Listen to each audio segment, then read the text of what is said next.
السلام عليكم ورحمة الله وبركاته. بسم الله الرحمن الرحيم. إن الله اشترى من المؤمنين أنفسهم وأموالهم بأن لهم الجنة يقاتلون في سبيل الله فيقتلون وعدا عليه حقا في التوراة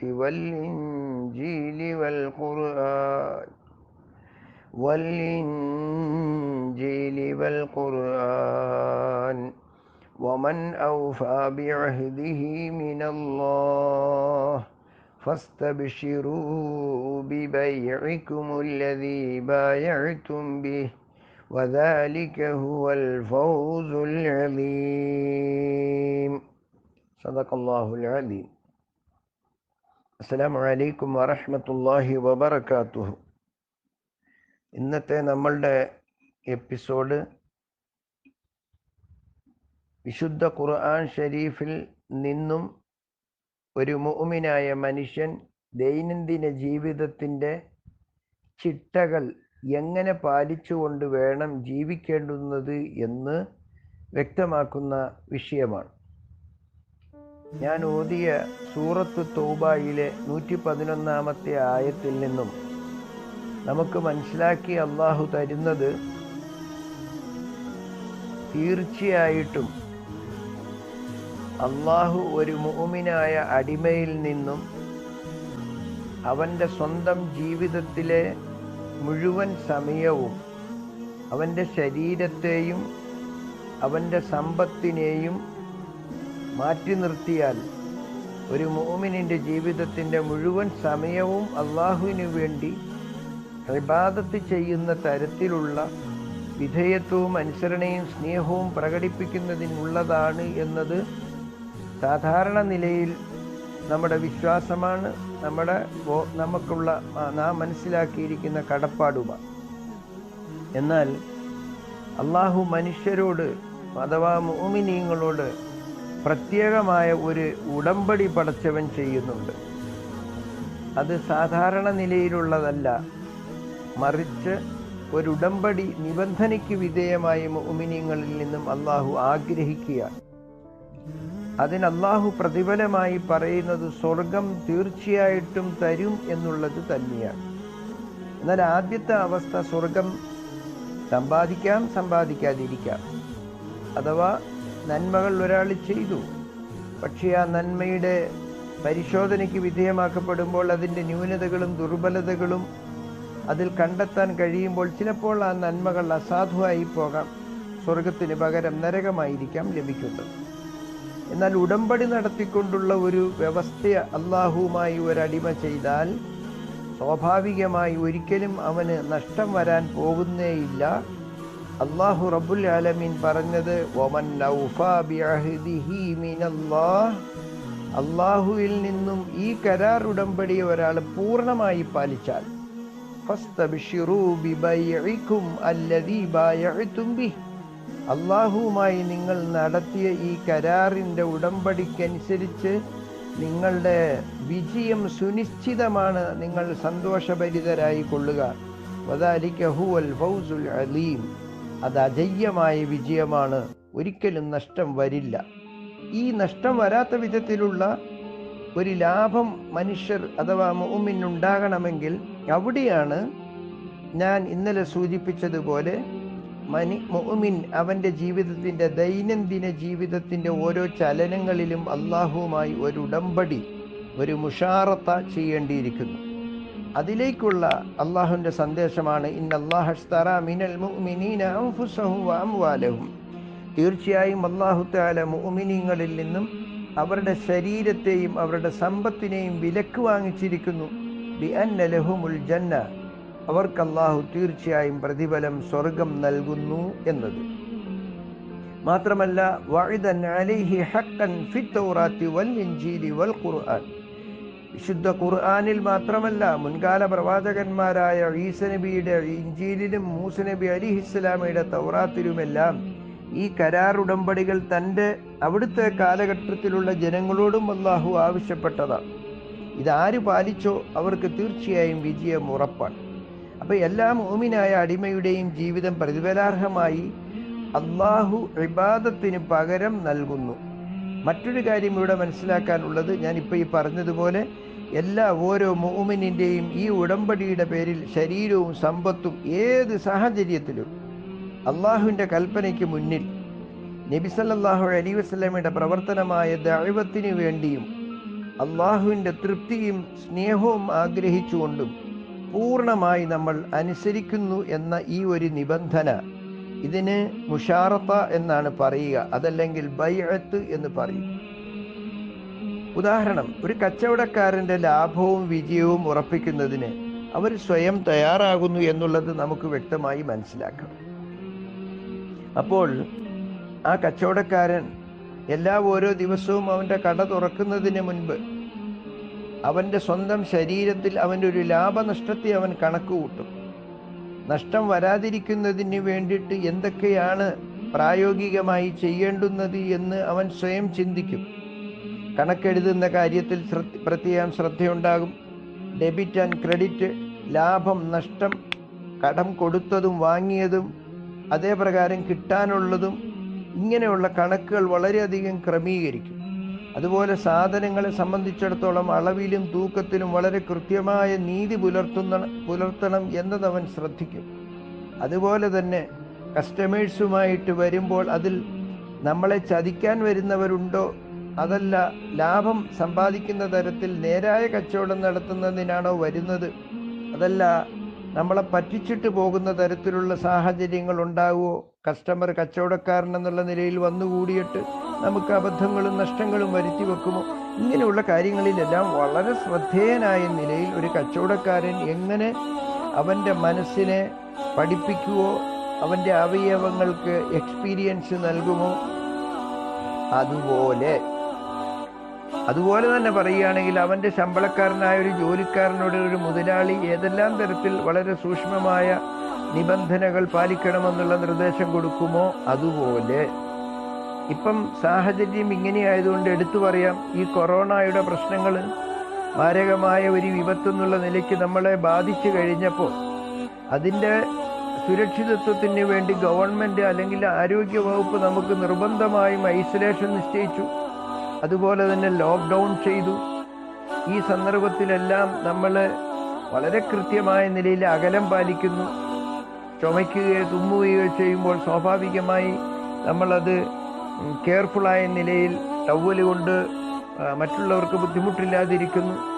വെളിയിൽ പോയച്ച് വരുമ്പോൾ 20 minute 20 second 30 second സമയം സോപ്പിട്ട് കൈ കഴുകുന്നു. 2 വ്യക്തികൾ അടുത്ത് നിൽക്കുമ്പോൾ 1.5 മീറ്റർ അകലം പാലിക്കുന്നു. ഇതെല്ലാം ഒരു സൂക്ഷ്മതയ്ക്ക് വേണ്ടി ഐസൊലേഷൻ ചെയ്യാനും ലോക്ക്ഡൗൺ ചെയ്ത സന്ദർഭത്തിൽ വന്ന നിബന്ധനകളെ നമ്മൾ പാലിക്കുകയാണ്. യഥാർത്ഥത്തിൽ ഇത് തന്നെ നമ്മുടെ സ്വന്തം ശരീരത്തോട് നാം അനുവർത്തിക്കുവാൻ വേണ്ടിയിട്ട് ഒരു മുഅ്മിൻ തൻ്റെ മനസ്സുകൊണ്ട് തൻ്റെ ശരീരത്തോട് ഈ ഐസൊലേഷനും ലോക്ക്ഡൗൺ സിസ്റ്റത്തെ ഉണ്ടാക്കിയെടുക്കുന്ന ആ ഒരു രീതി തന്നെയാണ് ഈ കൊറോണയുടെ സുരക്ഷിതത്വത്തിന് വേണ്ടിയിട്ട് നാം ചെയ്യുന്ന പരിപാലനം പോലെ തന്നെ അല്ലാഹു റബ്ബുൽ ആലമീൻ ആ ഒരു ബുദ്ധിമുട്ട് നമ്മളിൽ നിന്ന് മാറ്റുന്നതിന് വേണ്ടി നമ്മുടെ ശരീരത്തെ നമ്മൾ ലോക്ക്ഡൗൺ ചെയ്തിരിക്കുകയാണ് ഇപ്പം പരിശുദ്ധമായ റമദാനിലെ വ്രതാനുഷ്ഠാനം കൊണ്ട്. എന്നിട്ട് നമ്മൾ ഐസൊലേഷൻ ചെയ്തുകൊണ്ടിട്ട് നമ്മുടെ കണ്ണിനും കാതിനും നാവിനും കൈകാലുകൾക്കും എല്ലാത്തിനും നമ്മളൊരു നിയന്ത്രണം ഏർപ്പെടുത്തി. ഇത് തന്നെയാണ് അല്ലാഹു നമ്മുടെ നോമ്പിനെ സംബന്ധിച്ച് പറഞ്ഞത്, ലഅല്ലക്കും തത്തഖൂൻ, നിങ്ങളുടെ സൂക്ഷ്മത ഉണ്ടാകുന്ന തരത്തിൽ ജീവിച്ച് വിജയിക്കാൻ വേണ്ടിയാണ് നോമ്പ് നിങ്ങൾക്ക് നിർബന്ധമാക്കപ്പെട്ടത് എന്ന് പറഞ്ഞതുപോലെ നമ്മുടെ ദൈനംദിന ജീവിതത്തിൽ നമ്മുടെ കണ്ണുകളെയും കാതുകളെയും കൈകാലുകളെയും എല്ലാം നിയന്ത്രിക്കുന്ന തരത്തിലുള്ള ഒരു നിബന്ധന നാം പൂർണ്ണമായി പാലിക്കേണ്ടിയിരിക്കുന്നു എന്നാണ് ഈ പറഞ്ഞതിൻ്റെ അർത്ഥം. ഒരു മുഅ്മിൻ നടത്തുന്ന കച്ചവടം എന്ന് പറയുമ്പോൾ അവൻ്റെ ആരാധനകളാകുന്ന ഇബാദത്തുകൾ അല്ലാഹ്ക്ക് കൊടുക്കുകയാണ്, അവൻ്റെ ശരീരത്തെയും കൊടുക്കുകയാണ്, അവൻ്റെ സമ്പത്തിനെ കൊടുക്കുകയാണ്. ഇതെല്ലാം നമ്മൾ കൊടുക്കുമ്പോൾ നമ്മുടെ മുൻപിൽ ഉണ്ടായിരിക്കേണ്ടുന്നത് ഈ നിബന്ധനയാണ്. നമ്മുടെ കണ്ണിൻ്റെ നിയന്ത്രണം, ഹറാമിനെ തൊട്ട് സൂക്ഷിക്കണം. കൈകാലുകൾ ഹറാമ് പ്രവർത്തിക്കുന്നതിനെ തൊട്ട് സൂക്ഷിക്കണം. ചെവിട് ഹറാമുകൾ വരാതെ കേൾക്കാത്ത നിലയിൽ സൂക്ഷിക്കണം. ശരീരത്തിൻ്റെ ഓരോ അവയവങ്ങളെയും അള്ളാഹുവിന് തൃപ്തികരമായ ലാഭമുണ്ടാക്കാൻ വേണ്ടി ശ്രമിക്കണം. ഈ ഒരു നിബന്ധന എല്ലാ ഓരോ മുഅ്മിനും അവൻ്റെ പ്രഭാതത്തിൽ അവൻ എഴുന്നേറ്റ് കഴിയുമ്പോൾ അവൻ നൽകേണ്ടുന്നതാണ് എന്ന് ഖുർആനിൽ നിന്ന് നമുക്ക് മനസ്സിലാക്കാൻ സാധിക്കും. ഒരു മുഅ്മിനെ സംബന്ധിച്ചിടത്തോളം ഈ ഒരു നിബന്ധനയ്ക്ക് വിധേയമാകുന്ന ഒരവസ്ഥയെക്കുറിച്ച് വളരെ വ്യക്തമായി ഖുർആൻ അധ്യാപനം ചെയ്തുകൊണ്ട് നമ്മളോട് പറഞ്ഞു. സൂറത്തുൽ ഖാഫ്, മാ യൽഫിദു മിൻ ഖൗലിൻ ഇല്ലാ ലദൈഹി റഖീബുൻ അതീദ്. നിങ്ങൾ സംസാരിക്കുമ്പോൾ വളരെ പ്രത്യേകം ശ്രദ്ധിക്കണം. ഒരു ചെറിയ വാക്ക് പോലും വരരുത് അള്ളാഹുവിന് ഇഷ്ടമല്ലാത്തത്. കാരണം നിങ്ങളുടെ മുമ്പിൽ റഖീബും അതീദും അത് ലേഖനം ചെയ്യാൻ വേണ്ടി തയ്യാറാക്കപ്പെട്ട അള്ളാഹു ഉത്തരവാദിത്വം കൊടുത്തിട്ടുണ്ട്. ഇത് സൂറത്ത് ഖാഫിൽ നമ്മുടെ നിയന്ത്രണത്തിന്, ദൈനംദിന ജീവിതത്തിൻ്റെ അംഗചലനങ്ങളുടെ നിയന്ത്രണത്തിന് വേണ്ടിയിട്ടുള്ള നിബന്ധനയെ മുന്നറിയിപ്പ് നൽകുക. അതുപോലെ സൂറത്തു ദാരിയാത്തിൻ്റെ 55-ാമത്തെ ആയത്തിൽ മറ്റൊരു കാര്യം അള്ളാഹു ഉണർത്തി. വദക്കിർ ഫഇന്ന ദിക്റാ തൻഫഉൽ മുഅ്മിനീൻ. നാളെ വിജയിക്കണമെന്ന് ആഗ്രഹിക്കുന്ന ഒരു സത്യവിശ്വാസിയാണ് എങ്കിൽ ഈ ഉപദേശം എല്ലാ ദിവസവും അവൻ്റെ അവയവങ്ങളോട് കൊടുക്കണം, അവൻ്റെ മനസ്സ്. ഇത് സൂറത്തു ദാരിയാത്തിലൂടെ നമുക്ക് നൽകുകയാണ് ദൈനംദിന ജീവിതത്തിൻ്റെ മുഷാറത്ത, നിബന്ധന എന്ന നിലയ്ക്ക്. സൂറത്തുൽ ഹുജറാത്തിൻ്റെ 6-ാമത്തെ അധ്യായനത്തിൽ അല്ലാഹു തആല പറഞ്ഞു, വഅലമു അന്നല്ലാഹ യഅലമു മാ ഫീ അൻഫുസികും ഫഹ്ദറൂഹ്. അല്ലയോ ശരീരമേ, അള്ളാഹു നിന്റെ ഓരോ ചലനങ്ങളെയും വളരെ നന്നായി അറിയുന്നുണ്ട്. വഅലമു, നിങ്ങൾ മനസ്സിലാക്കിക്കോണം അടിമകൾ, അന്നല്ലാഹ യഅലമു മാ ഫീ അൻഫുസികും, നിങ്ങളുടെ നഫ്സിന്റെ ഓരോ ചലനങ്ങളെയും, ഓരോ അവയവങ്ങളുടെ ചലനം, മനസ്സിന്റെ ചിന്ത പോലും അള്ളാഹു നന്നായി വീക്ഷിക്കുന്നു, അറിയുന്നു. ഫഹ്ദറൂഹ്, അതുകൊണ്ട് വളരെ ശ്രദ്ധ പാലിച്ചിരിക്കണം അവയവങ്ങളുടെ ഉപയോഗത്തിൽ, ചലനങ്ങളിൽ, സംസാരത്തിൽ, പെരുമാറ്റത്തിൽ, കേൾവിയിൽ, കാഴ്ചയിൽ. വീണ്ടും റബ്ബുൽ ആലമീൻ പറഞ്ഞു, ഒരു മുഅ്മിൻ മനസ്സിലാക്കാനാണിത്. സൂറത്തു ഖാഫ് തൻ്റെ അധ്യായത്തിൽ 5-ാം നമ്പർ അധ്യാപനത്തിൽ അള്ളാഹു പറഞ്ഞു, വലഖദ് ഖലഖ്നൽ ഇൻസാന വനഅലമു മാ തുവസ്വിസു ബിഹി നഫ്സുഹു.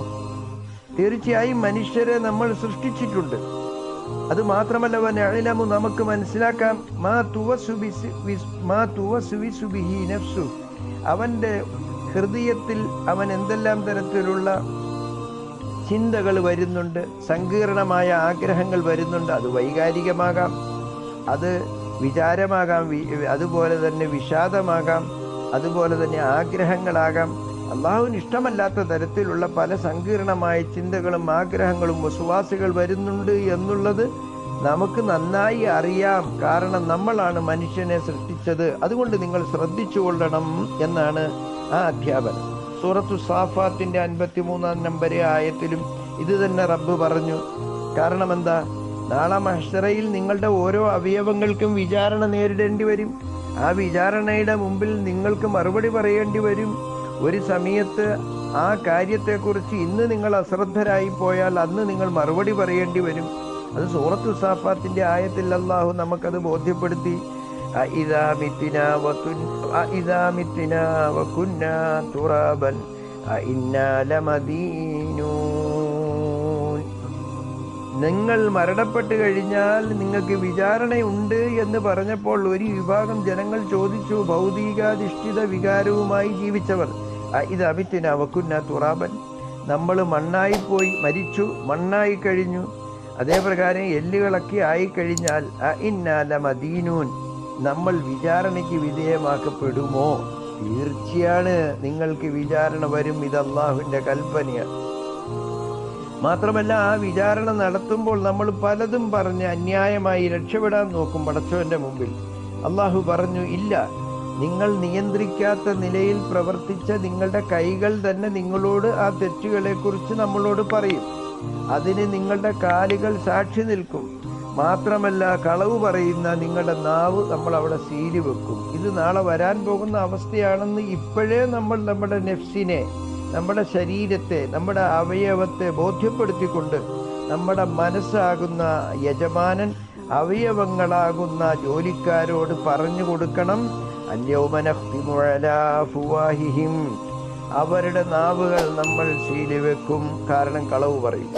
വതുകല്ലിമുനാ അയ്ദീഹിം, കൈകൾ നമ്മളോട് സംസാരിക്കുന്ന ഒരു നാളെ വരുന്നുണ്ട്. വതശ്ഹദു അർജുലുഹും, കാലുകൾ സാക്ഷി നിൽക്കും. ബിമാ കാനൂ യക്സിബൂൻ, ഇവിടെ ദൈനംദിന ജീവിതത്തിൽ കൃത്യമായ സൂക്ഷ്മത പാലിക്കാത്ത ആളുകളെ സംബന്ധിച്ചിടത്തോളം എന്ന് ഖുർആൻ സാക്ഷിയായിരിക്കുന്നു. ഇതാണ് നമുക്കിവിടെ മനസ്സിലാക്കിക്കൊണ്ട് ദൈനംദിന ജീവിതത്തെ ശ്രദ്ധിക്കാനുള്ളത്, സൂക്ഷിക്കാനുള്ളത്. അല്ലാഹു തആല കാര്യങ്ങൾ മനസ്സിലാക്കി അമൽ ചെയ്യുന്നതിന് നല്ല തൗഫീഖ് തരട്ടെ. അടുത്ത നാളത്തെ ക്ലാസ്സിൽ ഇൻഷാ അല്ലാഹ് നമ്മുടെ സ്വന്തം നഫ്സിനെ, ശരീരത്തെ, മനസ്സാകുന്ന മുതലാളി അല്ലെങ്കിൽ മനസ്സാകുന്ന രാജാവ്, നമ്മുടെ അവയവങ്ങളാകുന്ന നമ്മുടെ പട്ടാളക്കാരോട് എന്ത് കൽപ്പനകൾ നൽകുന്നു എന്നതിനെക്കുറിച്ച് നമുക്ക് പഠിക്കാം. അസ്സലാമു അലൈക്കും വറഹ്മത്തുള്ളാഹി വബറകാതുഹു.